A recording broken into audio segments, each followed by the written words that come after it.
it's not only because of trade dispute, it's also because of the policy in China. The investment from China has slowed down for more than 1.5 years now. Okay. For the last 10 years, a lot of money has been flowing out of China, and it has depleted a lot of foreign exchange reserve in China. So starting from 1.5 years ago, you cannot just say, I want to buy a real estate in the United States, and they will let you get the money out of China.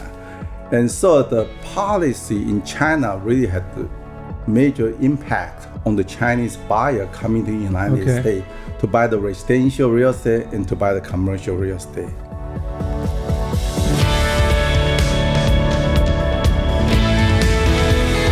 Welcome to the Digs Influencer Podcast, the Titans of Real Estate. In this episode, Stephen Ha. Thank you to our show sponsor, Bow Concept. Today's guest is an award-winning real estate broker who has sold over $1 billion during his illustrious 30-year career, which includes stints at RE/MAX, where he's a Hall of Fame member, and his current company, Keller Williams Palos Verdes, where he continues to break records as a quadruple platinum agent. Please welcome to the show, Stephen Ha. Hi, Warren. How are you? Great, Stephen. Glad you're here. So we're going to jump right in. Tell us your story. Where did you grow up?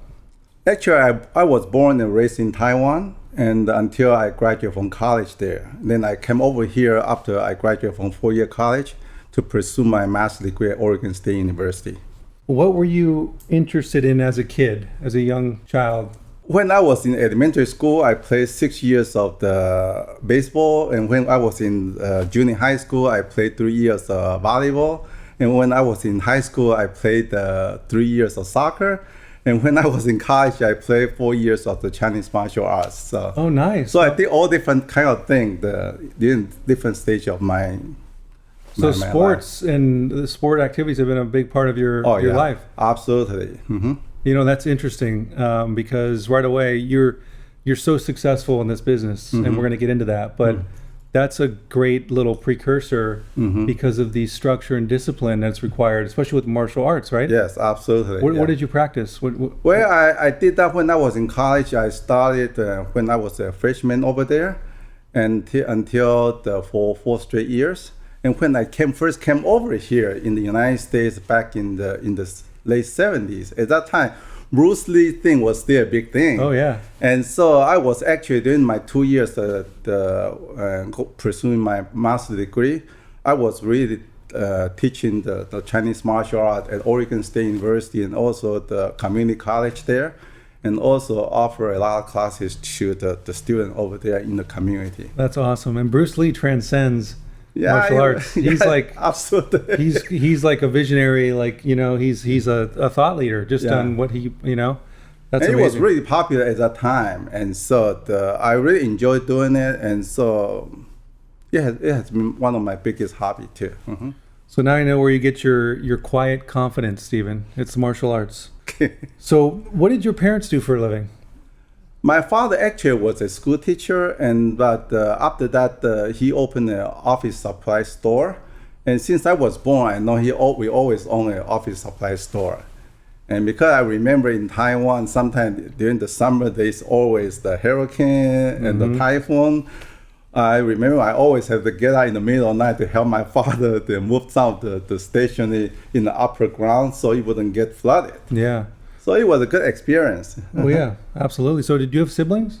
Yes, I have 7 brothers and sisters. Wow. And they are all in overseas, still in Taiwan. I'm the only one here in the United States. So how did that go over? Did you get any sort of, hey, what are you doing over there? Come back to the... Well, I'm the youngest one among all the 8 brothers and sisters. And I still go back there like once or twice a year to see them. And because my parents pretty much is all gone, and I'm the youngest in the family. Okay. But fortunately, all my 7 siblings, they are still alive and very healthy too. That's awesome. So that was a wonderful thing, yeah. And you still have the store? Is the store still around? The store actually right now, one of my brothers is running it. Okay. So when you were young, in high school or even before, did you have any career aspirations? Like, was it, hey, I'm going to work in the family business, or I'm out of here, I want to go abroad and find my destiny?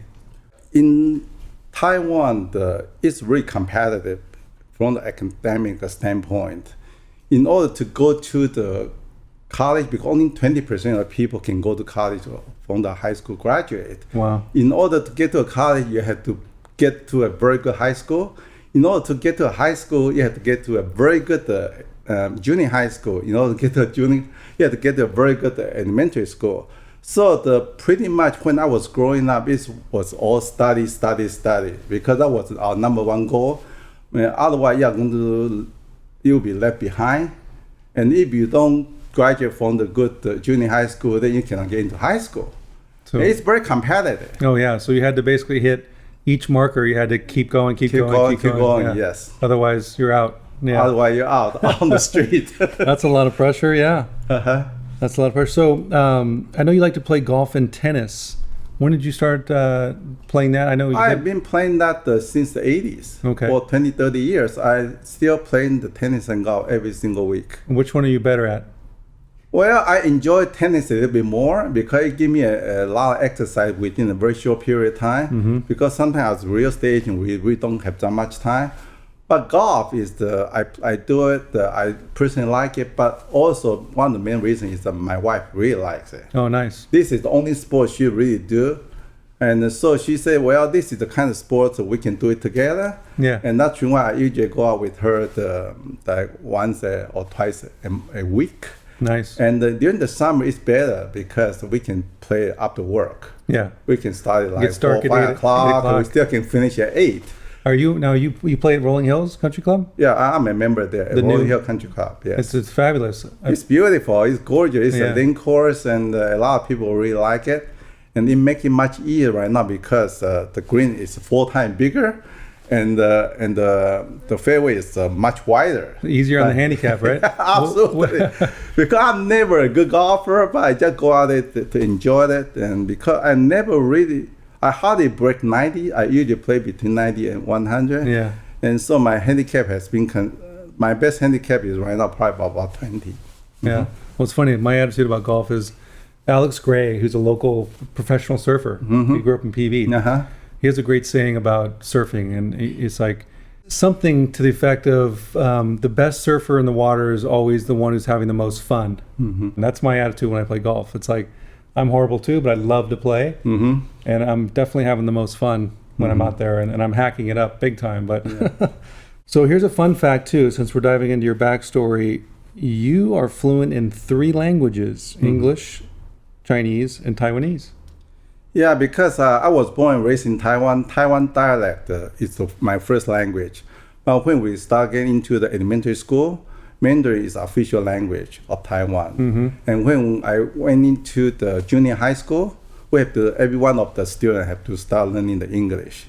So I have 6 years in junior high and high school, and then also in college too. Mm-hmm. That's great. Mm-hmm. That's impressive.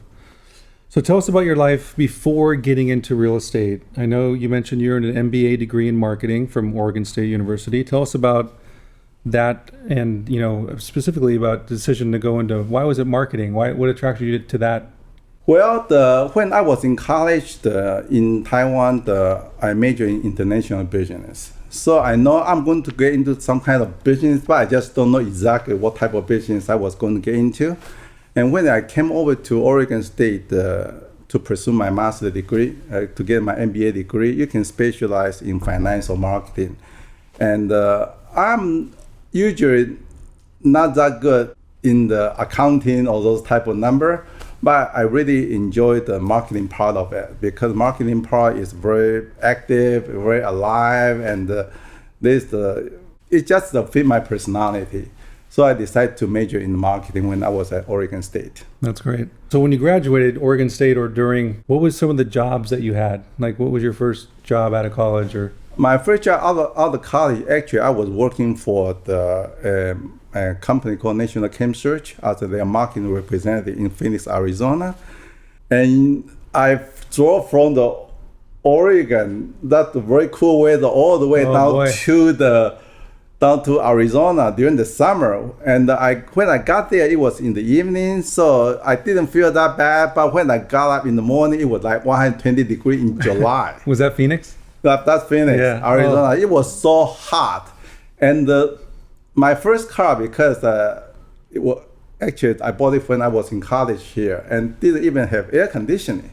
Can you imagine in Phoenix, Arizona, driving and visit all the clientele, different institutions without air conditioning in the car? And so after 2 years, I decided to move to California with a better weather.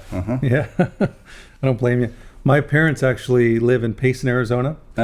And but my dad, when he was working, relocated to Phoenix, Scottsdale area. So I know those summers and those 120-degree weather as well. Unbelievable. When did you start selling real estate? So you were in marketing, and did you have more marketing jobs before you jumped into real estate? No, actually, that was the only marketing job I did. And then I moved to California. I was thinking about either doing the international business or something else. But at that time, because in order to do import-export, you need the capital. I was right out of college. I really don't have any capital. And I figured at that time, to do the import-export, your profit is pretty much at about 3%. But you need a lot of capital. And then at that time, I did some research and found out that as a real estate agent, you also make about 3% too.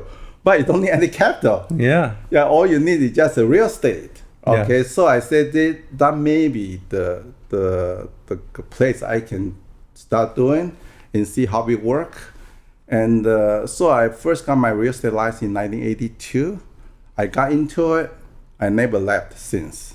That's awesome, and that's great. I never heard the transition into real estate quite explained that way, but it makes perfect sense. And with your marketing MBA, you were well equipped to now navigate, because real estate, as you know, super competitive. Yes. Super hard to differentiate, and in a sense, it all comes down to marketing. Yes. Both on the property side and yourself, your brand, and what have you.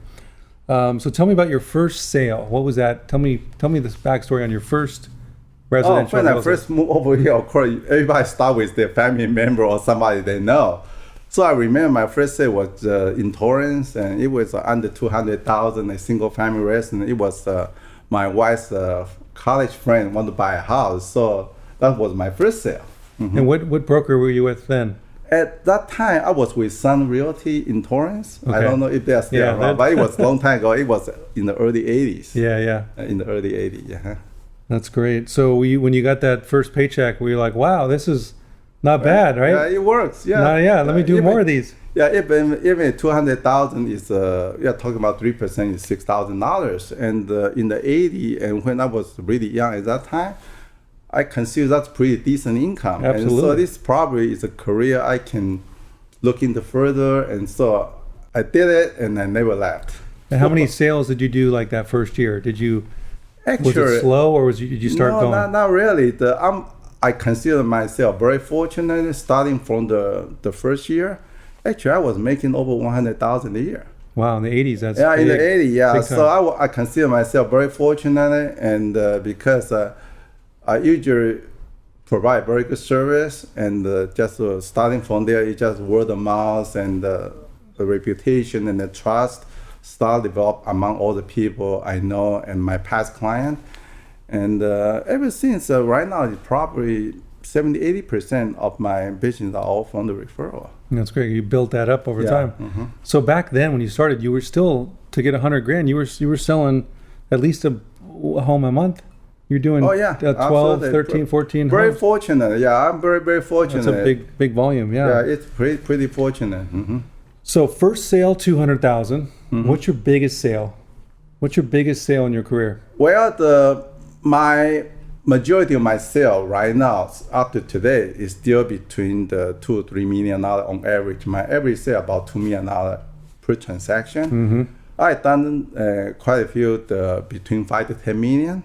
But I haven't done anything over 10 million yet. Okay. So, but the 5 and 10 million, I've done quite a few. Well, we'll talk about the market, because I think you'll be doing over 10 million sooner than later with the market, the pricing dynamics, and the wealth that's moved in here, and all the changes. As you look back, what do you think has been your biggest failure, mistake, or your lesson learned moment in your career thus far? I would say if I could do it all over again, I probably, besides just doing the real estate agent, being the real estate broker, I probably will want to buy more real estate. Yeah. Okay. And also, I probably will, after I buy, I will try to keep it as long as possible. Buy and hold. Buy and hold. Instead of buy, make a little bit money and sell it. I remember I moved to PV in 1986. I bought my first house for $270,000. At that time, price was going up $10,000 a month. Wow. And so 2.5 years later, I sold that property for $525,000. I thought I'd make killing out of it because in 2.5 years, make like you double at $250,000. But that property right now is worth 1.5.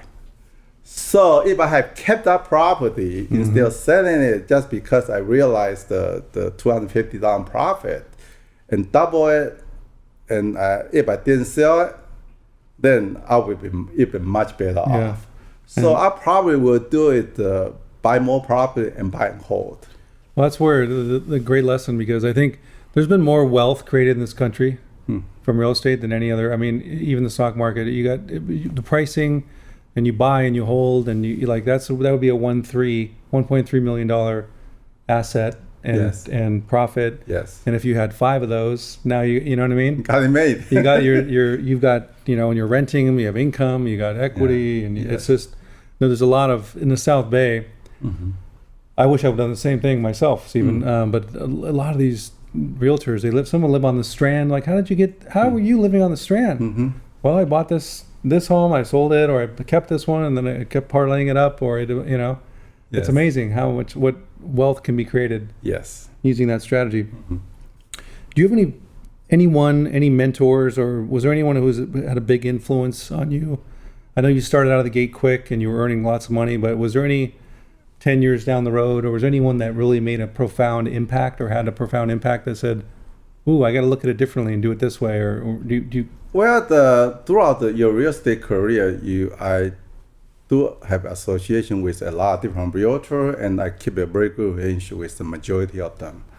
And but a couple of people really stand out during my real estate career, like when I was working for the Freestone back in the 1996 to 2000. Oscar Fadi was the owner. He did a lot of good influence on me, and up to today, we are still very good friends. And then starting from 2000 until 2 or 3 years ago, the Sandra Sanders and Jen Sanders has been very, very helpful in my real estate career. And then starting from about 2 years ago, when I transferred to the Keller Williams, Palos Verdes Realty, the Audi Amigo, and the operating principal Sam Buffet really helping me out too. That's great. Well, let's congratulate you on all your success. It goes without saying, but I want to say it because what you've done is truly remarkable with over $1 billion in sales and the volume that you continue to keep. So, so congratulations, well done. Thank you. I want to jump into international real estate sales. It's been a hot topic for probably the last, decade or so, in terms of it getting a lot more attention, especially with the Chinese investment and international. And I want to read you some stats here and get your commentary. But would you say international sales have been a key component of your success over the 30 years? Oh, absolutely. Especially if you live in Southern California, international sales definitely play a very important role. And how did you break into this market? Did you have any, I know obviously your family, but did you have any other connections to get you started? I really get started when I got into real estate business, and because I'm a Chinese, I speak Chinese language, so I advertise my listing in the Chinese newspaper, and that's how I get to connect it to a lot of the Chinese seller and Chinese buyer. And they always play a very important role in Southern California real estate business. And what's different about representing them, versus, people that live here, Americans, or what's different? Well, they are also human beings too. Okay, and majority of the situation pretty much the same, because as a seller, they always try to get the highest price, and for the buyer, they always try to get the lowest price. Negotiate, yeah. So we are all human beings. So their need is pretty much the same, but of course, a little bit different cultural thing we have to pay attention to, because like for Chinese people, there are certain things they try to avoid, and from the feng shui standpoint, and which is really some of the basic element we need to understand. And we also need to understand a lot of people move over here from overseas. It's a big transition. Yeah. And so the reason why they want to move over here, all because they want to provide a better environment for their family and a better school for their kids. We just have to understand why they are coming here, so that we can help them more. And specific to the South Bay market, where do you think the bulk of the international purchases are being made? Is it Palos Verdes? Well, I would say probably Palos Verdes still probably have the most clientele as far as the international sales is concerned. Yeah, different people have the different need. Like a big city, Redondo Beach, Hermosa, Manhattan Beach, you have a lot of young family. But a lot of them, when they start having the kids, then the school and the yard and the land is more important than just the beach lifestyle. Okay, because I found out that a lot of the husband and the wife, once they have a family, their responsibility shift. Initially, they just want to have fun, right? Young people, right? Yeah. But when they have kids, then they have to feel, now we are responsible to our kids, so we need to have a yard for them to play soccer, to play around, have backyard for them to play, and we need to provide better school for them. And so I found out actually a lot of people, when they start having a family, they move from the big city to Palos Verdes. And I also found some of the people, they are retired, and so they want to resort back to BC. So they actually sold the property and moved out to big city. It was really interesting too. So they kind of go back and forth. It's it's a different stage of their life. Yeah, phase of their life. Yeah, that makes perfect sense. What do you think? I'm just curious on this because I know there's a lot of international and sales, obviously in the bulk of it's in California. What do you think the share? Has there ever been a study like? Do you think 20% of all transactions in PV are international, or 7%? Do you think there's, what would you guess? What my guess would be for the high end, like a 2.5 million and up, I would say probably almost 50%. Wow. Yeah, but under 2.5 million, probably much less, like maybe 10 to 15%. But for the high end property, because I found that for high end property, a lot of international money coming from overseas really help, because a lot of them pay all cash for it, and even if they have to get a loan because they are the high value individual, bank is more than happy to loan them the money. Yeah, and it's just a lot of wealth being brought into the United States from overseas. I think everybody feel this is the best part of the world. Yeah. So this amazing stat, 50% international on the Hill. Chinese investors in U.S. residential real estate, they've been the biggest purchasers for 6 consecutive years. And last year in 2018, Chinese buyers accounted for roughly 25% of total foreign investment in U.S. residential. They purchased roughly 40,000 homes here with a heavy concentration in California. Yes. As you mentioned. With the current U.S. trade dispute in China, do you see foreign investment slowing down in a significant way, like starting now and for years to come? Has this changed the paradigm? Well, actually, the investment from China has slowed down for more than 1.5 years now. Okay.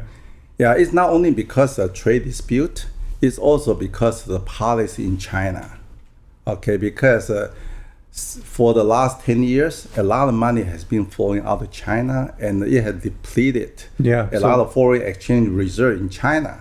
So starting from 1.5 years ago, you cannot just say, I want to buy a real estate in the United States, and they will let you get the money out of China. And so the policy in China really had the major impact on the Chinese buyer coming to the United States to buy the residential real estate and to buy the commercial real estate. Is it true? I read in 2016, the Chinese government said, for foreign investment, there's like $50,000 limit you can only take out for real estate. Was that true? Yeah, that was true. Now they even limit down to 10,000 for each person per year. So what can you do with 10,000? Well, there's nothing you can do.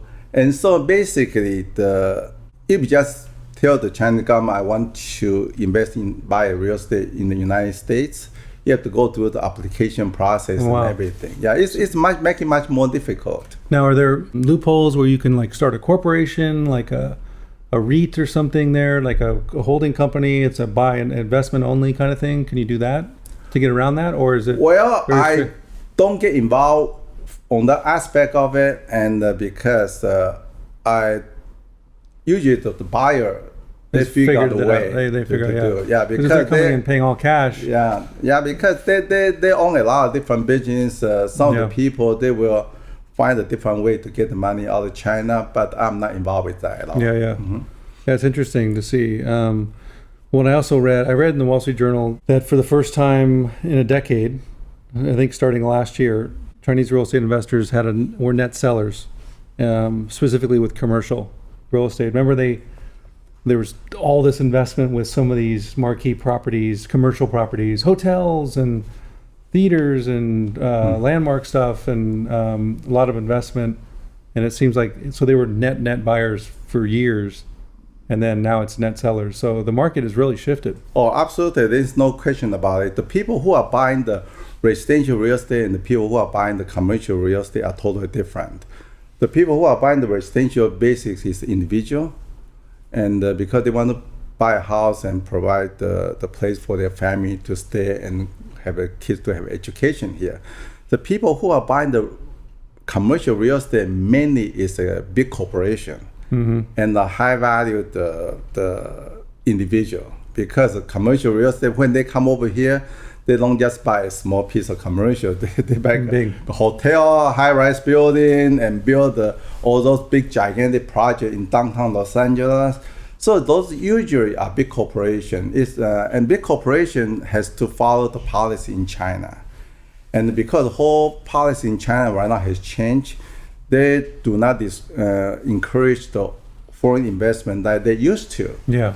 So there's a pullback tremendous in that aspect of it. So I think your statistic definitely is correct. Well, it's interesting. I think when you're looking at the next real estate cycle, right, every 7 to 9 to 10 years. Yes. And the economy's good on, depending on what you read, the, jobs report and the stock market and then this and the GDP but like, I'm always looking for, okay, what are those invisible markers that no one sees that are putting constraint on the market? Like we had with the mortgage meltdown in 2000, in 8, 7. And this seems to be one that we should be talking about more, because all this money is now evaporated, and that's propped up the pricing, the inventory turnover. It's right. Yeah, actually during my real estate career, I've gone through the 3 recessions. Okay. So I'm so used to it, and like in the 80 to 85, at that time, the interest rate was like 15%. So as a real estate agent at that time, we need to do a lot of things like to create the seller financing. So majority of the sale at that time, we did the seller carryback in order to complete transaction. And then in the beginning of 90s, there was another meltdown. It was because of the end of Cold War. All the aerospace industry in the El Segundo area, a lot of them closed down and reduced their capacity. A lot of people, almost 500,000 people in Los Angeles lost their job. And a lot of them live in Palos Verdes. So it was really tremendous impact on a lot of people. And then, of course, most recent is 2008 and 2009, the mortgage meltdown. Okay, so every time there's recession, the reason is different, but there's always something happening, and we don't know exactly what's going to happen in the next meltdown. Yeah, but there are going to be all different factors contributed, and the one you just mentioned may be one of them. One of them, yeah. That's great.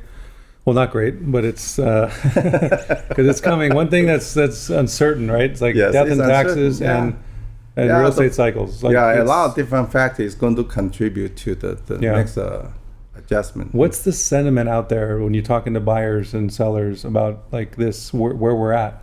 Are they fearful? What are you advising? Are they saying maybe we should hold, not sell? Maybe we shouldn't buy. Maybe we should buy. What's the? Well, this is the way I always look at the real estate. Okay, to look at the real estate, you always look at the return on investment. But for buying the residential real estate, you should look beyond just return on investment. I never feel that you should buy a house just because it's a good investment. The first consideration should always be, is this the right house for your family? I always consider family enjoyment is the number one factor you should consider if you should buy a house or not. Okay, even you buy at the peak, next year the price will go down. 5 years later, it's going to come back again. And you live in the house, you don't sell, you don't really lose any money. Yeah. Okay, so I think the first consideration should always be, is this the right house for your family? And besides the family enjoyment, we also need to know that real estate is still one of the best tax strategy. Yeah. Because although right now it's much less for the mortgage, you can only the interest deduct up to $750, and the property tax, and you can up to only $10,000. But it's still deductible for you. Yeah. Because all other things you cannot deduct. And that's still the major reduction in your tax return. Another thing, third item, I would say the real estate is still one of the things when you comes the time to sell, you still have that $250 and $500 exemption. Mm-hmm. If they're a couple, everything else you make money, you have to pay the tax out. Yeah. Unless you do the exchange. Yeah, 1031. You can defer the tax, but real estate is the one, especially your primary residence. You can utilize that $250,000, $500,000 every 2 years. Mm-hmm. There is no other investment in the United States can provide that kind of advantage. Yeah. So I would say that if you really need a house, and you need to consider if this is the right house for your family, you still need to know it's a good tax deductible item. You need to know you still advantage when it comes time to sell, and then you consider if there's going to be a good return on your investment. My philosophy is always you need to buy within your financial capability. As long as you don't overextend it. Yeah. So if you can buy within your financial capability, even if there's a downturn, you can just wait it out. Yeah. Because it's always come back again after a few years. As long as the worst thing is that you buy at the peak and you are forced to sell at the bottom. Because you're leveraged up and you and you overextend it. Yep. And the worst thing is like you buy it in the 2007, you have to sell in 2010. Yeah. Then you lose your shirt. Yeah. But if you don't sell it, you wait until now, you sell it, you still got your money back. Yeah. And so I think the timing is important, but I think the most important factor is that your financial capability. Do it within your financial capability, don't overextend it. That's great. That's sage advice from someone who's been doing this a long time, and it's well said. Looking for a personal stylist for your home? Check out Beau Concept. One of their design consultants can help you make the most out of your space. No request is too big or small for living, dining, sleeping, home office, and outdoor spaces. And check out their Southern California showrooms in Orange County and Costa Mesa, and also in Los Angeles and La Brea. For more information, visit Beau Concept at beauconcept.com. Email info@beauconcept.la. I want to ask you, because you're an expert in PV and real estate, and PV is very I don't want to say difficult, but it's very different, in the sense that it's not just Palos Verdes. There's micro neighborhoods and sections and cities within Palos Verdes, and I want to get your vantage point from, as an expert in PV, like briefly, let's break apart the micro market dynamics within PV. So you've got basically 4 main areas, right? You got Palos Verdes Estates, Rancho Palos Verdes, Rolling Hills Estates as the 4 big, right? Yes. So quickly, give us, starting with Palos Verdes Estates, give us, like, if someone were coming here and saying, I heard PV is a great place, this hill, I'm called Palos Verdes. Give me the 2-minute per, what's different about PV than Rolling Hills, and what should I look for in Rancho PV? Give us the cliff notes super quick on each of those areas. Okay, actually, I personally don't really distinguish it that way. Okay. I distinguish the basis based on what my clients need, because rolling hill is basically the ranch style. Okay, right. And the outside it has to be like one story. You have to ranch style. A lot of people like one story, and also because there's a 24-hour security guard. So if you like the ranch style, and you like the security of the gated community, rolling hill definitely is a good choice. Okay. But the problem is right now, pretty much you don't find anything under $2 million. Right. So you financially have to be able to afford it. And very low inventory. Yeah, very low inventory. Yeah. And also the thing is some people love the range style, somebody cannot stand it. Yeah. they right. feel, because some of my clients, they say, for $3 million, you buy a house like out in the country, because it's very low key. Right. That's why the rolling hill was established, because they want to establish is a host property and very country, and so that's the feature of their city. Yeah. So you have to like it, to buy it over there. And the feature about the Palos Verdes estate, Palos Verdes estate, there's no tract home. Every home is custom built. Yeah. You have to buy the individual lot. You have to go to the city, and also you have to go to our jury. City is to consider the safety of the structure and the building. Our jury basically consider the look. Also, all the outside look has to be approved, including the size of the window, the color of your paint, exterior painting, everything has to be approved by our jury. And a lot of people don't like it, but it's really for the integrity of the city, because if your neighbor want to paint it green and another neighbor want to paint it yellow and you're white, sometimes in Palos Verdes you cannot do that, because the city probably won't allow it. Yeah. But in a lot of other cities they will allow it, because they don't have art jury, they don't have homes association. And Range of Palos Verdes don't have art jury, they don't really care about the outside color of your thing. Of course, they would like you to really conform to the neighborhood, but they are not as strict as the PV estate. And Rolling Hill estate, of course, there are certain areas they have the gated community. Range of Palos Verdes, unfortunately, don't allow the gated community. Oh, really? Yeah, because I asked them one time why. They said they don't like to have a wall like a prison. Because it's the biggest city in Palos Verdes Peninsula. There are almost 45,000 people, like 70%, and they don't like to everybody put a wall there.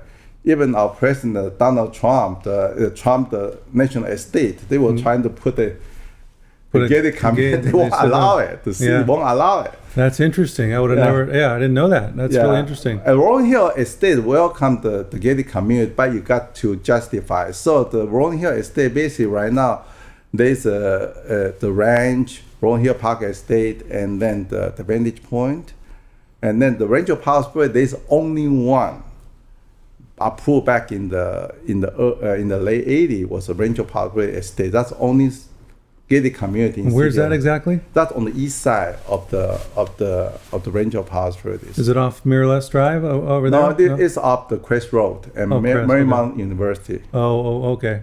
That's the only gated community in City of Range of Palos Verdes, but it was passed 30 years ago. How many homes are back there? Oh, there are probably close to 100 homes there. Oh, wow. In that community. Interesting. So where do you live in PV? Right now, I majority of the time I live in Range of Palos Verdes, but recently I live in PV Estates. Okay. In the Valmonte area of PV Estates. Oh, nice. I love that area. Yeah, because it's close to the beach and it's a lot of trees. Yeah, it's a great area. It's a nice area. Very nice.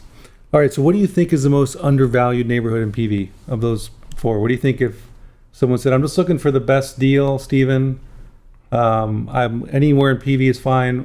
What do you think is? Well, in general, east side of the Palos Verdes Peninsula, price per square feet is cheaper. And I think the main reason is because there's really no high school there. Because right now we only have 2 high schools. They used to have 3 high schools, and right now we only have 2 high schools. Both high schools are on the west side of the hill. Right. So if you have high school kids, it's a little bit inconvenient. It takes a little bit longer to go there. To go to the high school there. But the people on the east side really love the east side. Mm-hmm. The reason is because they feel it's close to the freeway. Mm-hmm. And so I found the buyers are very different. People who love the west side will not consider the east side. People who love the east side will not consider the west side. So we usually, when we are working with the buyer, we usually try to sit down with them and find out what their family situation and what's their criteria, and try to find the right property in the right location for them. Yeah, nice. Because there's no right or wrong. It's just whatever your family need. So do you think, is this true? PV homeowners own their homes longer than beach cities? Do you think they own it? Do you think? That definitely is true. Yeah. Okay. The reason is because we have a lot of the old timer, and they move here, and actually quite a few of them was an engineer back in the 70s and 80s, and they live in the house for a long period of time. Before I moved to my current house, my previous house, my right door neighbor lived there for 40 years, my next door neighbor lived for 50 years, my one across for 40 years, and they are all in their 80s, and then they never sell. They never sell, yeah. They never sell, and they bought it when the price was really low, and right now their payment is very low because property tax, Proposition 13, their property tax is very low, much lower than mine and everything. And yeah, in general, that's very true. The people live in PV are more stable, and that's why not everybody in PV they always go to internet. They still look at your Dick's magazine. Yeah. They still read the Los Angeles Times every morning. Uh-huh. And because a lot of the people are well established in Palos Verdes, and the big city, people move on a little bit more. Yes. Yeah, that's interesting. So let's talk about the real estate industry for a bit. You've been following along, obviously. What Compass is doing, a lot of acquisitions there now in the South Bay. Yes. South Bay has been very sought after as a real estate market from some of the bigger firms coming out of New York, like Douglas Elliman, or the agency in Beverly Hills, or and the Compass is now here. And there's been lots of disruption and lots of consolidation and acquisitions. What are your thoughts on this? Well, the real estate industry definitely is changed drastically in the last 10, 15 years. I remember about maybe 10 to 15 years ago, there was an internet specialist came to our seminar in Palos Verdes and told the real estate agent, all you guys should stop looking for a new job, because in 10 years, internet is going to play a major role in the real estate industry. You guys are going to be out of business, because seller, if they want to sell the property, they can put their property for sale in the internet. Buyer who want to buy the property can go to the internet and buy the property. 10 years, 15 years later, it hasn't happened. The reason why it hasn't happened is because I think that prediction forgot one of the most important factors in real estate is a human touch. Mm-hmm. You can provide all the technology in the world, but when it comes to negotiation, you still need the real estate agent to help you out. Can you imagine if the buyer and seller get together, try to negotiate? I would say probably 90-95% deal wouldn't even go through, because buyers and seller position is totally opposite. And every piece of real estate is very unique. It's not like you got a Pro V1 golf ball. You can make it 10,000, 20, 1 million, 10 million of them. You can go to internet and compare. If this website charge $49.95 and the other website charges the $45.95, you will buy from that. But real estate is very different. You need to have the real estate agent is like acting as a grease for a real estate transaction. That's why even today, real estate agents still play a very important role. The only changes I can see is that when I used to do the weekend open houses, all the people who come to open house have to be brought in by their real estate agent, because general public does not have access to the property for sale, does not have the access to the which one is wholly open. They have to go to their real estate agent. But right now, because the internet and all those type of things, people can just go to all the different websites, find out which property is for sale. So what I found out in the last few years is that a lot of the people who come to open house, they come without their agent. They just look at all different open house without any pressure, and if they find something they like, then they contact their buyers, their agent, to make an offer. So that's the only thing I see that is tremendous different. As far as the real estate company is concerned, we have all different, like a Redfin, they also get into it, and we have all different kind of discount brokerage company. It does create a little bit competition in the real estate industry, but overall, I would say those discount brokerage, they still play a very small role in the traditional real estate industry. I think the South Bay, I would say probably more than 90% are still the real estate transactions are being handled through the traditional real estate company. I see that there are certain impact, but I wouldn't panic, because the people are selling their most important assets. And so the full service is still very, very important to the real estate transaction. So you made an important point I want to just go back on, and that is what's interesting. You mentioned about the internet. When it started to pick up steam, he was going to displace the agent, the role of the agent, right? And we get this a lot in marketing, marketing, and you get a lot with print. Print marketing is dead. It's all digital, and it's couldn't be further from the truth when you look at, behind sort of the veil of the hype in technology and what have you. Real estate is very community focused, right? Yes. The human touch, like you mentioned. And it's not so much the vehicle, if it's digital or print or this or that. It's you have to create that human touch point in the community. Yes. And like we do that very effectively through a print magazine that focuses entirely on real estate. And we create that human touch point for successful agents like yourself, and for the local sellers and buyers who live and play and their kids go to school in the community. Yes. Really, it's a powerful statement. I just wanted to, because we go through this too, as and I'm an advocate for agents. I don't exist without you guys. Yes. And I feel like in a sense we're in this together, and we can't exist without each other going forward without all the technology and all, because we've got to stay rooted in the community and sort of protect and serve the neighborhoods and human touch points that exist here. Yeah, I personally feel technology definitely can help the real estate industry, but it's not going to replace the real estate agent. That's how I feel. Yeah, no, and I think there's the big money in Wall Street. They see an opportunity to disrupt, and this direct to consumer thing, which I think is taking hold in homogenized cities like Phoenix, where there's tract homes and they're all the same. It's unit, you got version A, B, C, and there's no really differentiating quality, except the stairs are on the left on this version and the stairs are on the right on this one. Technology can be overlaid on those type of relationships or assets easier than PVE, everything home's custom, and you have to navigate the art jury and the and it's a whole different can of worms, right?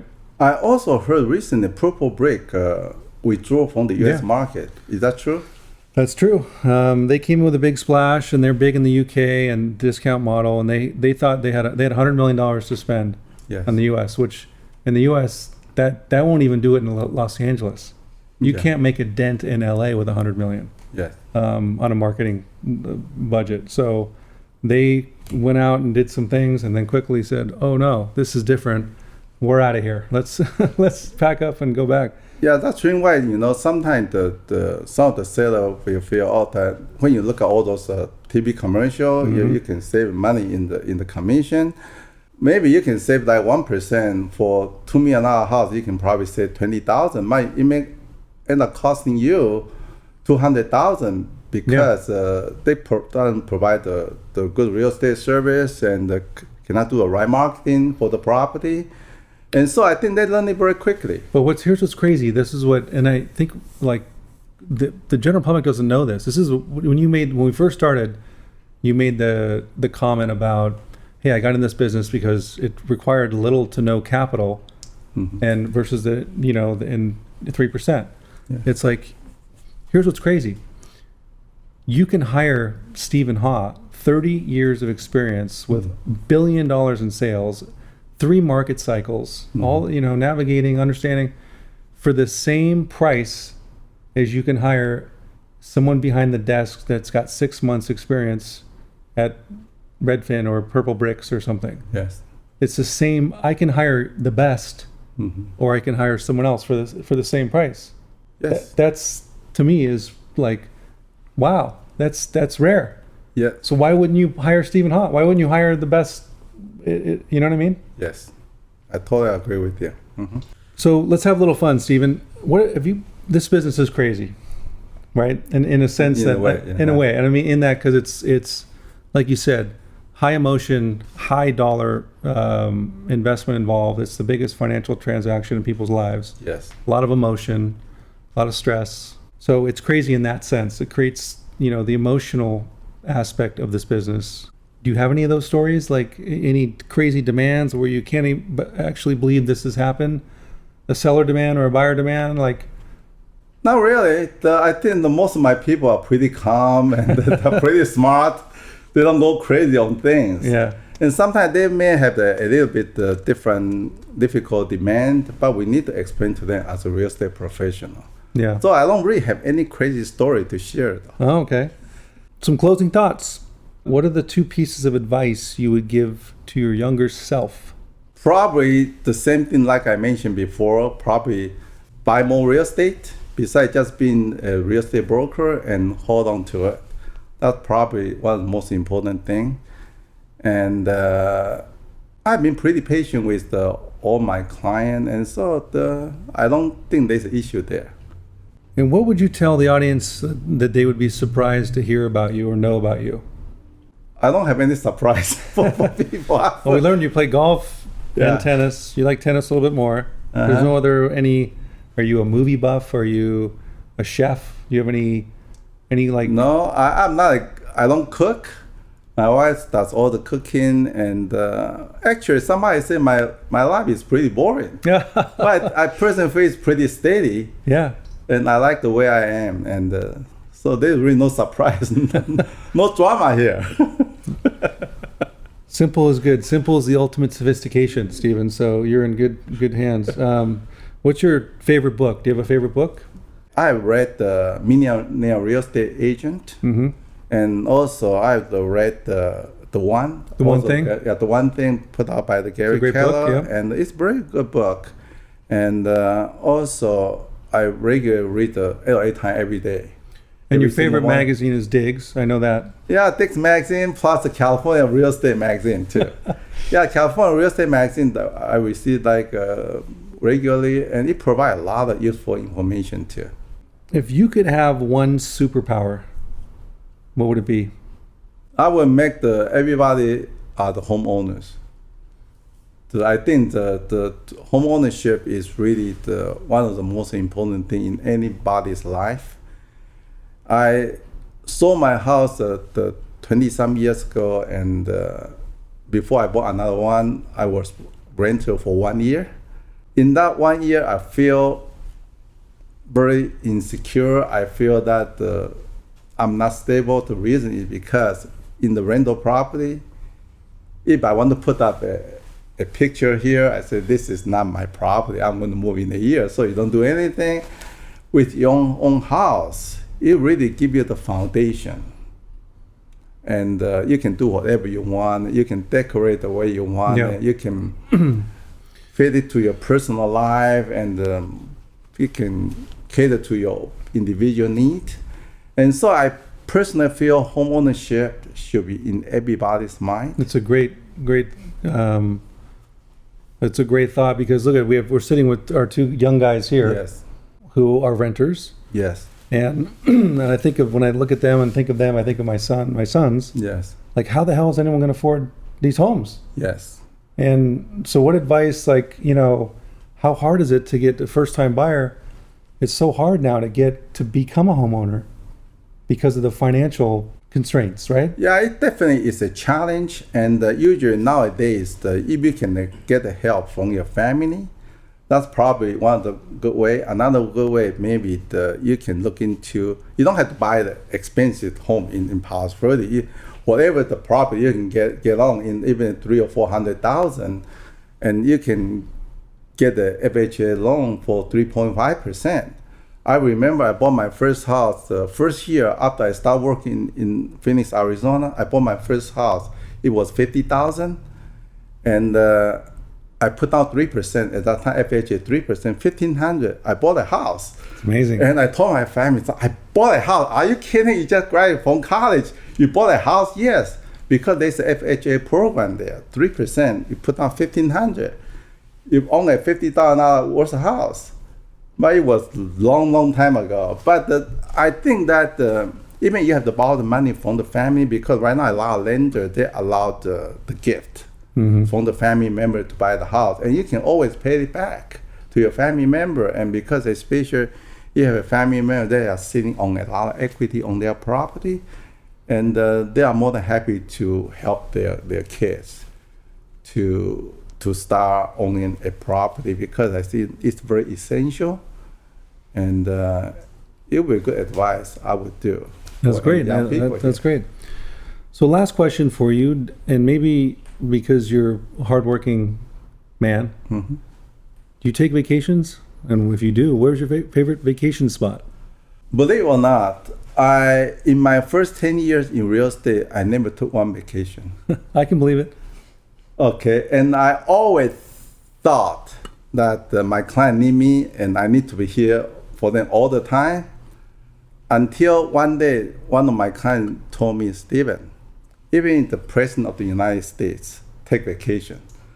They are holding more important job than you do, right? The whole country is, they have to watch the whole country, they still take vacation. There's no reason why you cannot take vacation. So after that, I started taking 1 or 2 vacations every single year, and I usually like to go to a different part of the world. I don't usually go to the same place twice. So I really don't have any favorite vacation spot. I just come back from Alaska last week. It was 80-some degrees. Can you believe that? It's up there. Wow. But anyway, I usually go to the different part of the world. And because I really enjoy seeing the different thing. And also, 20 years ago, one of my clients advised me, that Stephen, you should go and take a vacation and take a trip. Don't wait until you're in 70s and the 80s. Because he said that in their generation, they were such a hard worker. They usually work so hard, they feel they have to provide all the good things for their family. So they sacrifice themselves. Until they are in their 70, 80, and they feel, and it's a little bit too late. Yeah. They say you should enjoy and work both at the same time. You can do both at the same time. That's a good thing. It's not that, especially right now with in the internet, as long as you have access to the computer, you can do a lot of things. While I was in vacation last week, I still finish a lot of transactions, and because you can go to everything with the internet and everything, and the only thing you cannot do is to be there in person. But I have a pretty good team. I have a team of about 10 agents in my team, so when I was not here, my team member can help too. That's great.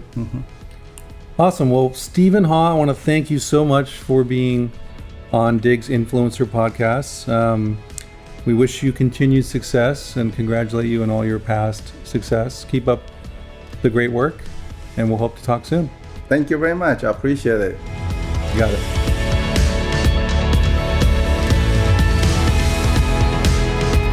And that wraps up this episode. Thank you for tuning in. We hope you found some value. Please share, subscribe, and leave a review, and find us on iTunes and your favorite podcast provider. Until next time.